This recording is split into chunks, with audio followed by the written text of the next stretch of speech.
Problems for a member of the Jackson County Legislature now raising questions. 41 Action News investigator Andy Alcock explains why these could be an issue for someone running for public office. Dennis Waits has been the 3rd District representative for the Jackson County Legislature for more than 3 decades.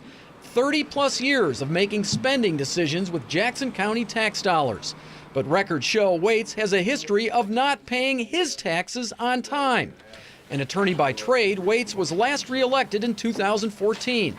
To be eligible for that re-election, Waits had to fill out this form called a 5120.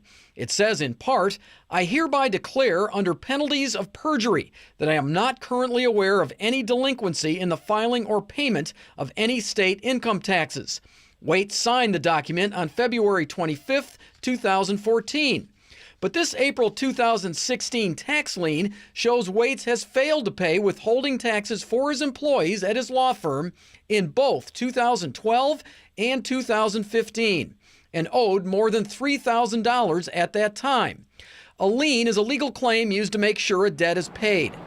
Nearly 2 years later, a spokeswoman for the Missouri Department of Revenue says that debt has not been fully paid, and additional interest on the debt has been added since then.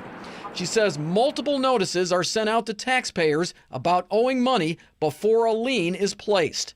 The lien shows Waits owed 2012 fourth quarter taxes, but signed the 5120 form in 2014 stating he didn't owe any state taxes when he did.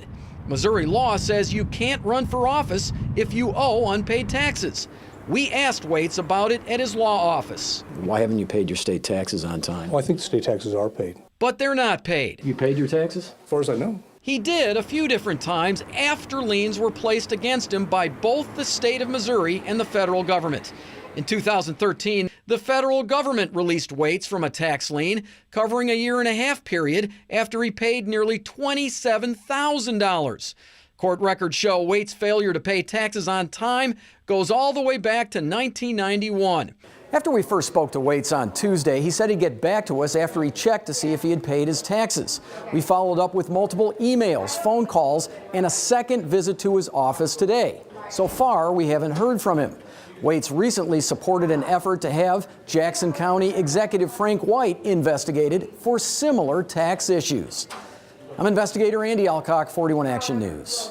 The Missouri Department of Revenue handles both tax records and the candidate disclosure forms. It's still unclear if the department checks tax records to make sure the candidate forms are accurate or not.